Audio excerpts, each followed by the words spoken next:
When you hear the names NIP, Evil Geniuses, G2 Esports, and TSM, you expect the best of the best. NIP have had one of the best CSGO rosters of all time, one of the most storied organizations in all of esports. Evil Geniuses, one of the oldest esports teams of all time. G2 have had top teams in plenty of esports: Super Smash Bros. Melee, League of Legends, CSGO. TSM has had one of the most successful League of Legends rosters of all time, had been at the top of NA for years since their inception practically. But in PUBG, this is not the case. The topic for this video is going to be top tier orgs with low tier teams. And so first, before we get into all that, let's talk about the history of the scene and some of the first orgs that picked up teams. So all the way back last year for Gamescom, the first four big orgs to pick up teams were Team Liquid with a roster of Haze, Scoom, Moldman, and Hollywood, and then we had Cloud9 with Sweater, Crunch, Chappie, and Solid FPS, Luminosity Gaming with their Ninja, JP, Drassel, and Chipsy roster, and then of course Team Solo Mid with Vis, AimPR, Smack, and Break. After them, and after Gamescom, some teams that picked up rosters were FlyQuest, Tempo Storm, Ghost, Kinguin, NIP, and FaZe. Now, among these teams, one of them clearly stands out as not belonging. When you think of FlyQuest, Tempo Storm, Ghost, Kinguin, and FaZe, we've all seen them at the highest level of play. For example, most of them, if not all of them, competed at the last GLL Grand Finals event. The team that really sticks out there is NIP, Ninjas in Pajamas.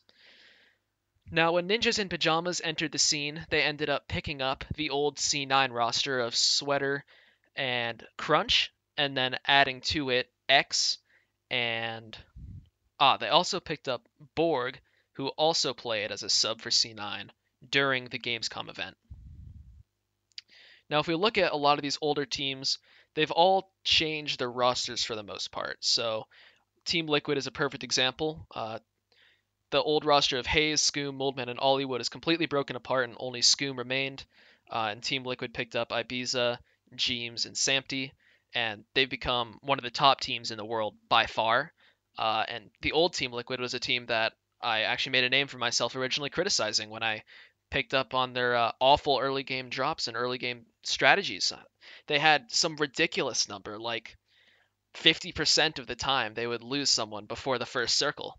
And I mean, if you saw a top team doing that now, or a team with the name and prestige of Team Liquid behind it, you would think that they're a joke.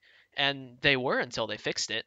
Same with Cloud9 with the old roster. They kicked off everyone except for Solid FPS and brought in guys like Frex and Frolicker and Moody, and they've been doing really well recently. Well, not recently, but up until the past couple of weeks, they've been performing splendidly. And then you've got Luminosity Gaming, who has basically exited the scene except for a couple streamers in Brazil, and I guess they still have sort of a team in North America, but I'm not sure how seriously they're taking it, so I'm not going to spend too much time talking about them. And then, of course, we have Team Solo Mid, one of the other teams I'll talk about in this video. First of all, let's talk about 2017 tournament results with all of these old teams, because this year it seems like it's been so long since 2017 that most of the teams that were on top then are irrelevant now or undergone so many changes. So 2017 tournament results are mainly consisting of the Awesome Premier League Season 1 and IEM Oakland, and those were by far the two biggest events of the year. Gamescom was pretty much a one-off that didn't really mean a whole lot.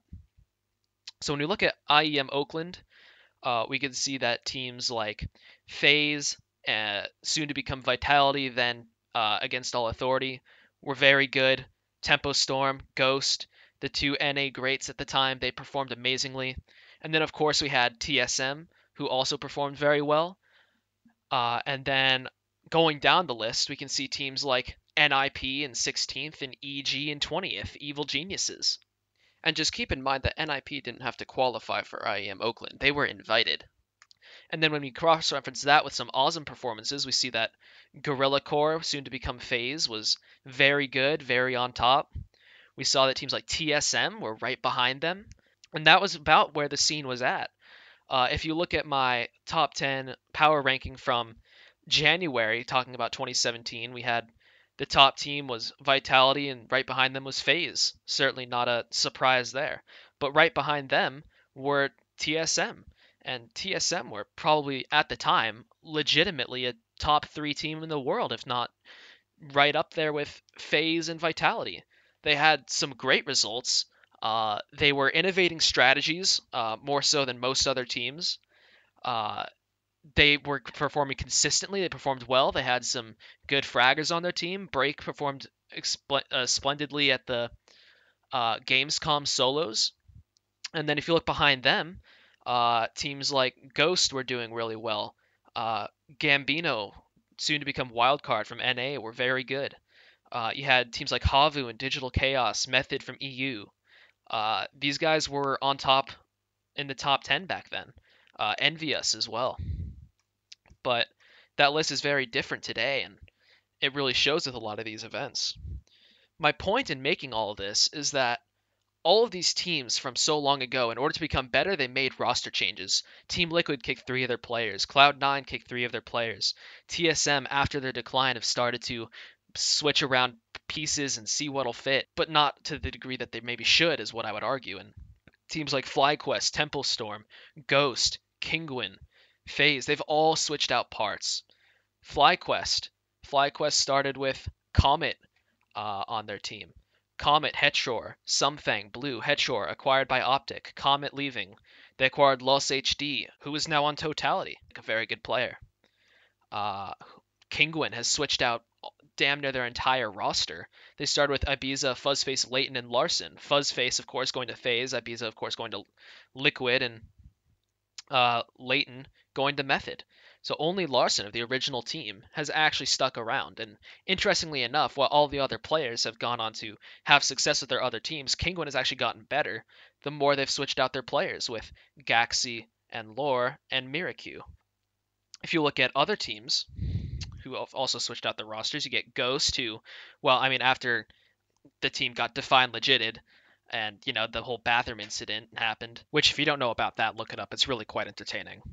They had to kick them, and they also kicked Austin and brought in Balak and Turtle from EU, and then that team started performing amazingly.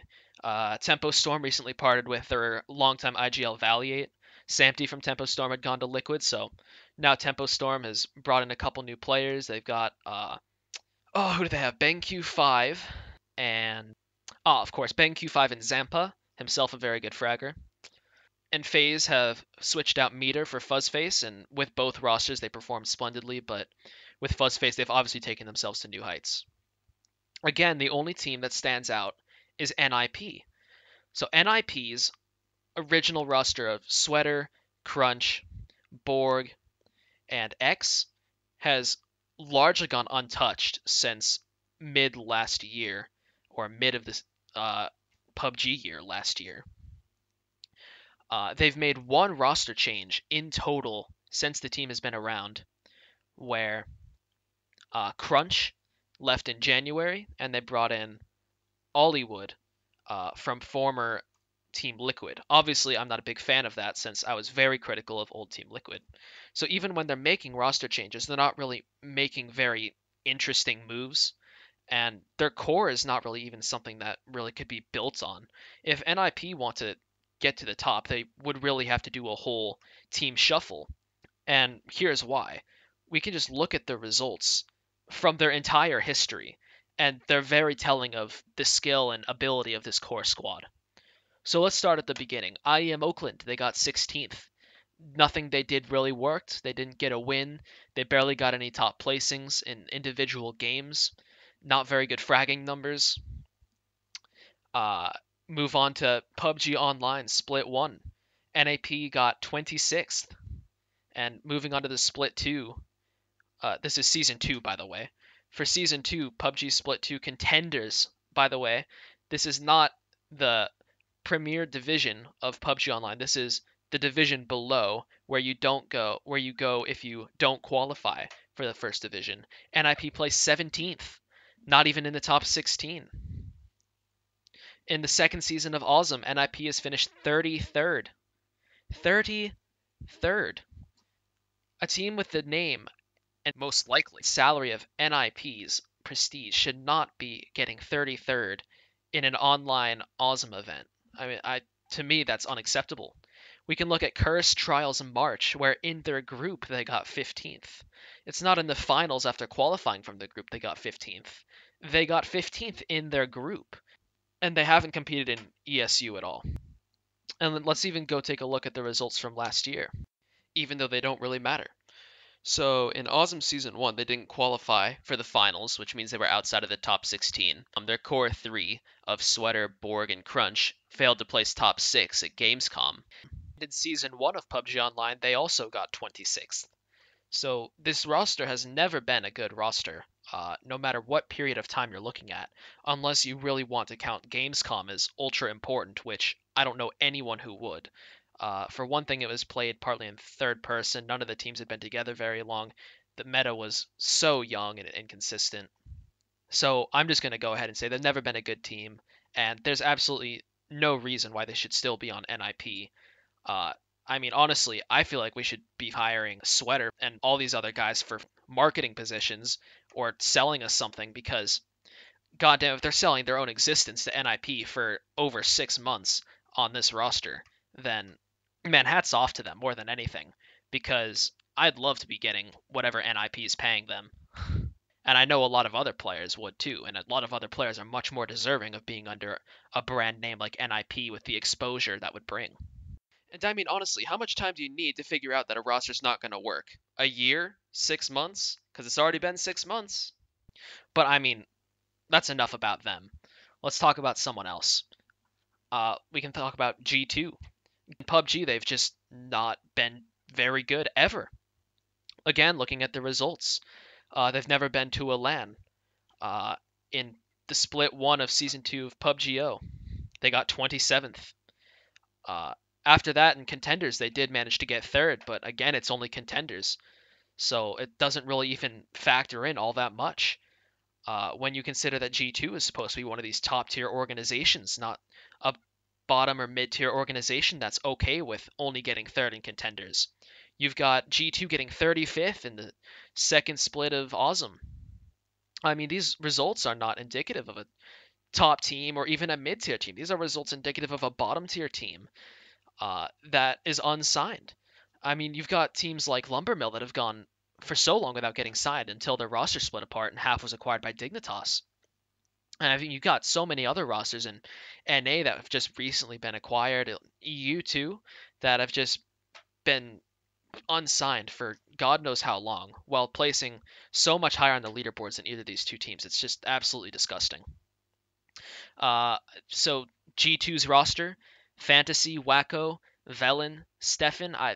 Who are these players? I've never heard of them, and they've apparently been on G2 for God knows how long, probably since G2's inception. Last year, maybe early this year. Apparently, Fantasy left for Xiphon, but it's not like that's really helped them at all, as far as I can tell. Although they did make it through OGA qualifiers, so that's worth something, I suppose. Not like they did very well in the actual event itself. Moving on, we've got Evil Geniuses. Evil Geniuses, their best known point of action in the PUBG scene has been placing last at IEM Oakland, where they honestly looked like they weren't even trying. I think anyone could have probably done a better job than EG did at IEM Oakland. Nothing they did ever worked, and it didn't look like they ever reviewed any of their own strategies. It was laughably bad. Since then, they've done a couple roster changes, but it hasn't been anything major. After that, they haven't really gone on to do a whole lot. They placed 21st in the second split of Awesome, 24th in split 1 of PUBG-O, second season again. They placed 5th in contenders, but again, like G2, this is Evil Geniuses we're talking about. This is one of the largest orgs that's been around forever, with one of the greatest Dota 2 teams of all time. There's no reason why a team with a name like Evil Geniuses behind them should be performing this poorly. Now, to their credit, to Evil Geniuses' credit, they did get first in this season of ESU, Esports Underground, which, while good, Esports Underground is one of those events that doesn't have a prize pool. So in reality, it's not really that much more important than a scrim block. So while great for them, they won. It's not really indicative of them being any sort of top team because most top teams aren't even playing in it. And then last but not least, in fact, quite a bit not least, we'll talk about TSM. Now TSM is, to be very fair to them, quite a bit different than a lot of these other rosters. While the other rosters have been basically shit for their entire existence, TSM has at one point been on top. Uh, like I said last year, TSM were probably a legitimate top three team, in my opinion. At the very least, I think you'd have to give them top five, just because of their consistency and their overall top placings in most events, like them or hate them. Uh, but ever since last year, they've just not been able to get the same consistency. They've had, at first, they deserved their LAN invites, but I don't think anyone could argue that they deserve any sort of LAN invites that they've been getting recently. They just got invited to OGA Pit Series, where no surprise there, they placed 15th out of 16. Another poor result in a series of ever growing poor results for the squad. But it's absolutely ridiculous that they're getting invited to these, and obviously the only reason why is because of their fan base. And I mean, profits and all that, sure. But when you think about the integrity of the game, it's really low. We can look at the results from this year, and they've not been all that great. Uh, they've been invited to 3 LANs, and at these LANs they've placed like eighth, and seventh or something like that, which is, I mean, not that great, especially when you consider that some of their competition were teams like the Brazilian Luminosity team, and you're competing against that, and then you're basically placing lower than every team you're expected to place lower than, and placing above every team you're expected to place above. So great, they got eighth. Who cares? In a lot of online events, well, for one thing, they don't play very many online events. Go figure. Uh, in 2 events that I could find that they played were season 2 of Awesome, where again, to their credit, they did pretty well. They got seventh overall, but they didn't do well in the final, and this doesn't really indicate much in terms of their overall skill because of what you see going on in the actual games. They're much more inconsistent than many other teams, and they're not getting the top placings that in individual games that a lot of other teams are able to pull out. And then the only other result that I found from them was PUBG Online Split 2, where they placed 19th in contenders. Again, this is not the top level competition for PUBG Online. This is these second tier teams that they're getting 19th with. I mean, this is the sort of result that if TSM got this sort of result in almost any other esport, it would be ludicrous to think. I mean, in pretty much every esport that TSM dips their hands into, they're on top for sure. But they've shown a reluctance to really make the necessary roster changes in terms of PUBG in order to keep that same level of dominance. I mean, the roster of Vis, AMPR, Smack, and Break had its run. I don't think anyone is going to disagree with that. It had its run. They were great for their time in the game's beginnings, but it's just moved past that now. Uh, they clearly don't practice as much as they need to in order to keep on top, which I don't blame them because they've all got very successful streams. But in that case, people need to decide, are we going to become a streamer? Or are we going to become a professional player? And these are the decisions that just have to be made, right? And I don't blame if they want to become streamers at all, but I don't think they can keep up the sort of facade of thinking or believing that they can become a top tier team in this ecosystem of FaZe and Liquid that are so dominant versus these guys that just aren't. I mean, you think of they have made the one roster change with AMPR originally getting kicked for Rory and then him being brought back when Vis stepped down and then Rory coming in for that, but it's not like it's made any difference in the results or their play at all. Let me just reiterate my points thus far. Orgs that have been in the scene for a long time, if they're successful, they've made plenty of roster changes. Examples of this are Liquid and Cloud9, who have gone from bad teams to amazing teams. Teams that have been in the scene for a long time, like NIP, like EG, that haven't made the necessary roster changes in order to become good. G2, they've all remained bad. You can't keep the same roster that's underperforming for months at a time and expect them to suddenly get good out of nowhere and make your investment worth it. I can kind of understand the sunk cost fallacy that might be going on with some of these orgs, but it's really just no excuse when you've got so many talented players out there that remain unsigned. Again, you can go over the results. An NIP has never once had a good result. EG has had one good result in the tournament that doesn't matter. G2 has never had a good result. TSM has not had a good result in a long time. They've had middling results for a long time. And if you're fine with being a middling team, then go right ahead and keep those players. I'm sure their streaming publicity gives a lot more value to the org than maybe having a top tier team would. But in that case, we have to change our opinion of these top tier orgs and their place within the scene. We can't keep thinking that Ninjas in Pajamas is a great team just because of their name. We need to recognize that they're just a bottom tier team with bottom tier players, like we would judge any other team that's in these lower divisions and placing so poorly. We need to recognize that EG is not anywhere near a top team because of EG's name. We need to recognize that TSM is not anywhere near a top team just because of TSM's name. We need to recognize that G2 is not anywhere near a top team just because of G2's name. We can't be looking at the names of the rosters that these big orgs picked up and continue to hold on to for God knows what reason, and then pretend that they're better than other orgs or other teams just because of their org name. I don't think anyone is really calling out teams like EG and G2 and NIP for keeping these rosters and not doing anything with them. I mean, they can only be losing money on these investments. And as my primary interest at the moment is wanting to see the scene grow, wanting to see players get picked up, deserving players have their spot and the chance at the spotlight, get their streams grown. The fact that these teams are just holding on to these players is inexcusable to me. And I'd like to see either the teams step the fuck up and start doing something interesting, or I'd like to see the orgs step the fuck up and either pick up a good team or just say, you know what, fuck it.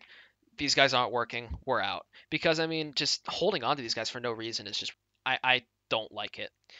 Now, of course, I don't have anything against the players on these teams, and I don't have anything against the orgs. I used to be a giant fan of TSM. I'm still a big fan of their league team. Uh, I have no ill will towards any of the teams that I've spoken poorly about in this video.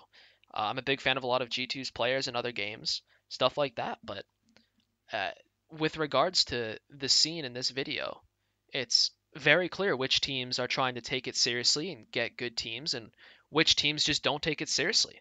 You can tell that Ghost and FaZe and Tempo Storm and even Kinguin and FlyQuest, who aren't quite on top, envious. They all care enough about the scene to really invest in some top talent and make sure that their team is being cohesive and giving the teams the ability to cut players and get new players and elevate their teams. But you can just tell that some of these other orgs just aren't doing the same thing, and that's a problem. Because if the scene wants to get better, teams need to be able to cut players and get new ones and progress and all that stuff. And I mean, sure, there's something to be said for sticking with the same roster and trying to work things out. I mean, I definitely think that there are some teams that are too quick to cut players, although it's obviously hard to know because I'm not inside the team. A team like Optic, and they just cut their IGL 17 after having two great LAN performances.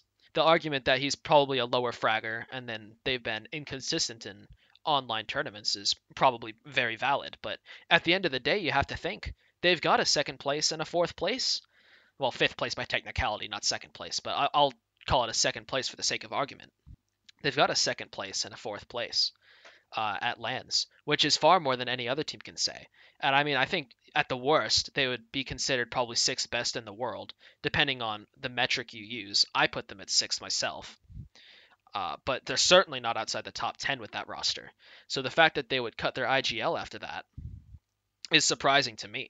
And if Optic is willing to cut their IGL after a second and a fourth because of underperformance, then in what universe is a team of Sweater, Crunch, X, and Hollywood not already dissipated into the ether? It's absolute insanity. Anyway, I think that'll do it for my first video of this style. If you like this style, be sure to let me know. I always love making content like this. If no one else is going to, I'm certainly going to, because I think content like this is important in the scene. For one thing, it keeps people honest. It gives people something to watch. Anyway, I'm going to be out of here. Hopefully I'll get maybe another video up by next week, 2 weeks from now. And yeah, that'll be all.